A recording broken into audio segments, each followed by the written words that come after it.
মাকুম গোপালকৃষ্ণ বালিকা উচ্চ মাধ্যমিক বিদ্যালয়ত 2024 বৰ্ষৰ প্ৰাক্তন শিক্ষাৰ্থীৰ সন্মিলন অনুষ্ঠিত। তিনিচুকীয়া জিলাৰ বৃহত্তৰ মাকুম অঞ্চলৰ আগশাৰী শিক্ষা অনুষ্ঠান গোপালকৃষ্ণ বালিকা উচ্চ মাধ্যমিক বিদ্যালয়ত প্ৰাক্তন শিক্ষাৰ্থী সমাৰোহৰ উদ্যোগত আজি দিনজোৰা কাৰ্যসূচীৰে 2024 বৰ্ষৰ প্ৰাক্তন শিক্ষাৰ্থী সন্মিলন অনুষ্ঠিত কৰা হয়। পুৱা পতাকা উত্তোলন শ্ৰদ্ধাঞ্জলি অনুষ্ঠান কাৰ্যসূচীৰে অনুষ্ঠান আৰম্ভ হয়। পতাকা উত্তোলন কৰে প্ৰাক্তন শিক্ষাৰ্থী সন্মিলনৰ সভানেত্ৰী দীপ্তি বৰগোহাঁই। শ্ৰদ্ধাঞ্জলি জ্ঞাপন কৰে বিদ্যালয়খনৰ প্ৰাক্তন শিক্ষক তথা শিক্ষাৰ্থী প্ৰভাত কুমাৰ দাস, অৱসৰপ্ৰাপ্ত শিক্ষয়িত্ৰী তথা প্ৰাক্তন শিক্ষাৰ্থী জ্যোতি হাজৰিকা, মনু গগৈ আৰু গীতা দত্তই। তাৰ পাছতে প্ৰাক্তন শিক্ষাৰ্থী সমাৰোহৰ সভানেত্ৰী দীপ্তি বৰগোহাঁইৰ সভাপতিত্বৰে অন্তৰংগ অনুষ্ঠান অনুষ্ঠিত হয়। অন্তৰংগ অনুষ্ঠানত প্ৰাক্তন শিক্ষাৰ্থীসকলে বৰ্তমানৰ শিক্ষাৰ্থীসকলক উদ্দেশ্যি ভাষণ প্ৰসংগত বহুতো পুৰণি কথা দোহাৰি অতীত ৰোমন্থন কৰি আৱেগিক হৈ পৰা পৰিলক্ষিত হয়।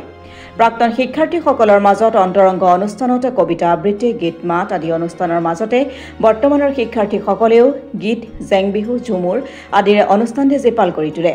আজি অনুষ্ঠিত হোৱা সন্মিলনত আশানুৰূপভাৱে প্ৰাক্তন শিক্ষাৰ্থীসকল উপস্থিত হ'ব নোৱাৰাত প্ৰত্যেক বছৰে এনেদৰে সন্মিলন উদযাপন নকৰি প্ৰতি 5 বছৰৰ মূৰত শিক্ষাৰ্থী সন্মিলন পতাৰ সিদ্ধান্ত গ্ৰহণ কৰাৰ চিন্তা চৰ্চা কৰাৰ কথা সন্মিলনৰ সম্পাদিকা ডক্টৰ প্ৰণীতা নেওগে সংবাদ মাধ্যমত জানিবলৈ দিয়ে। আমাৰ গোপালকৃষ্ণ বালিকা উচ্চ মাধ্যমিক বিদ্যালয়ৰ আমি 2025 বৰ্ষ অৱশ্যে এতিয়া, কিন্তু 2024 বৰ্ষতে অনুষ্ঠিত কৰিব লাগিছিল। আমি আজি প্ৰাক্তন শিক্ষাৰ্থী সমাৰোহখন অনুষ্ঠিত কৰিছোঁ। আজি ৰাতিপুৱা 9:45 বজাত আমাৰ পতাকা উত্তোলন হৈ গৈছে আৰু পতাকা উত্তোলন কৰিলে আমাৰ প্ৰাক্তন শিক্ষাৰ্থী সমাৰোহৰ সভানেত্ৰী দীপ্তি বৰগোহাঁই বাইদেউ আৰু আমাৰ মাজত উপস্থিত আছিল সেই সময়ত আমাৰ এই বিদ্যালয়ৰে প্ৰাক্তন শিক্ষক তথা শিক্ষাৰ্থী মাকুমৰে এগৰাকী বয়োজ্যেষ্ঠ নাগৰিক প্ৰভাত কুমাৰ দাস ডাঙৰীয়া আৰু লগতে তেখেতৰ লগতে আমি নিমন্ত্ৰণ কৰিছিলোঁ জ্যোতি হাজৰিকা বাইদেউ। জ্যোতি হাজৰিকা বাইদেউ তেখেতো অৱসৰ গ্ৰহণ কৰিছে, শিক্ষয়িত্ৰী আছিল এই বিদ্যালয়ৰে প্ৰাক্তন শিক্ষাৰ্থী। তাৰপিছত মনু গগৈ বাইদেউ আছিল আৰু গীতা দত্ত বাইদেউ আছিল। তেওঁলোকে মিলি আমাৰ শ্ৰদ্ধাঞ্জলি অনুষ্ঠানটো জ্ঞাপন কৰে পতাকা উত্তোলনৰ পিছতে। তাৰপিছতে আমাৰ অন্তৰংগ অনুষ্ঠান অনুষ্ঠিত হৈছে আৰু অন্তৰংগ অনুষ্ঠানটোৰ আমাৰ সভাপতিত্ব কৰিছে আমাৰ প্ৰাক্তন সমাৰোহৰে সভানেত্ৰী মহোদয়ে আৰু তেখেতক সহযোগিতা কৰিছে আমাৰ যিসকল জ্যেষ্ঠ শিক্ষাৰ্থী বাইদেউ আছে, তেওঁলোকে সহযোগিতা কৰিছে। আৰু এতিয়া আমাৰ সেই বিভিন্ন গীত, নৃত্য আৰু এই বিদ্যালয়ত বৰ্তমান পঢ়ি থকা ছাত্ৰ ছাত্ৰীসকলে পৰিৱেশন কৰিছে আৰু এই গীত নৃত্যখিনি যুগুতাই উলিওৱাত আমাক সহায় কৰিছে আমাৰ প্ৰাক্তন শিক্ষাৰ্থী সমাৰোহৰে উপসভানেত্ৰী জুৰি বৰঠাকুৰ বাইদেউ আৰু তেখেতকো আমি আমাৰ আন্তৰিক ধন্যবাদ আৰু কৃতজ্ঞতা জনাইছোঁ। আমি এই প্ৰাক্তন শিক্ষাৰ্থী সমাৰোহখিনি আচলতে খুব অনুষ্টুপীয়াকৈহে আজি অনুষ্ঠিত কৰিব লগা হৈছে। আমি বৰ বেছি আচলতে প্ৰচাৰ কৰিব পৰা নাই, সীমাবদ্ধতাৰ মাজতে আমি কৰিব লগা হৈছে গুণোৎসৱ আহি থকাৰ বাবে। আৰু আমি গোটেইকেইগৰাকী, মোৰ কাষতে আছে গীতা বাইদেউ, এই বিদ্যালয়ৰে শিক্ষয়িত্ৰী তথা প্ৰাক্তন শিক্ষাৰ্থী, সুৰভি দেউৰী, এয়া ময়ূৰী বৰঠাকুৰ, আমি সকলোৱে মিলি আচলতে আজি এই অনুষ্ঠানটো অনুষ্ঠিত কৰিছোঁ। আৰু আজি যিসকল ছাত্ৰ ছাত্ৰী আহি বা ছাত্ৰও আছিল এক সময়ত ইয়াত, যিসকল ছাত্ৰ ছাত্ৰী আহি আজি ইয়াত উপস্থিত হৈছে, আমি তেওঁলোকলৈ আমাৰ আন্তৰিক কৃতজ্ঞতা জনাইছোঁ আৰু আজি এই অনুষ্ঠানটো সফলভাৱে অনুষ্ঠিত হৈছে বুলি আমি ক'ব পাৰোঁ। হয়, আমি আচলতে যোৱা বছৰো আমি প্ৰাক্তন শিক্ষাৰ্থী, আজিকালি আচলতে চৰকাৰে এটা নতুনকৈ পদক্ষেপ দিছে যে প্ৰাক্তন শিক্ষাৰ্থী সমাৰোহখন বছৰে বছৰে পালন কৰিবৰ বাবে।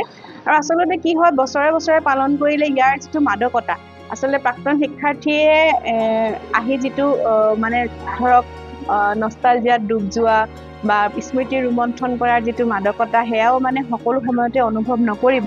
সেইবাবে আমি আজি এটা কথা ভাবিছোঁ যে আমি এটা সিদ্ধান্ত হয়তো ল'ম যে আমি এই প্ৰাক্তন শিক্ষাৰ্থী সমাৰোহখন বছৰে বছৰে যদি অনুষ্ঠিত নকৰি 5 বছৰৰ মূৰত কৰিব পাৰোঁ, তেতিয়া আমি হয়তো অকণমান বেছিকৈ শিক্ষাৰ্থী লগ পাম আৰু অনুষ্ঠানটিও সফল হ'ব বুলি আমি আশা কৰিছোঁ। আৰু এটা কথা, যিহেতু এতিয়া ভোগালী বিহুৰ সময়, ভোগালী বিহু আহি আছে, ভোগালী বিহুৰ প্ৰস্তুতি, কাৰণ আমাৰ বিদ্যালয়খন যিহেতু ছাত্ৰী বেছি বালিকা বিদ্যালয়, গতিকে তেওঁলোক বেছিভাগেই এতিয়া গৃহিণী, গতিকে গৃহিণীসকল ভোগালীৰ পিঠা পনা প্ৰস্তুতিত ব্যস্ত থকাৰ বাবে হয়তো আমি ভাবিছোঁ যে আজি হয়তো উপস্থিতিৰ সংখ্যা হ্ৰাস পাইছে তথাপি আমি আশা কৰিম যে ভৱিষ্যত দিনত তেওঁলোকে নিশ্চয় আমাক সহযোগিতা আগবঢ়াব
ব্যুৰ ৰিপৰ্ট অসম টুডে।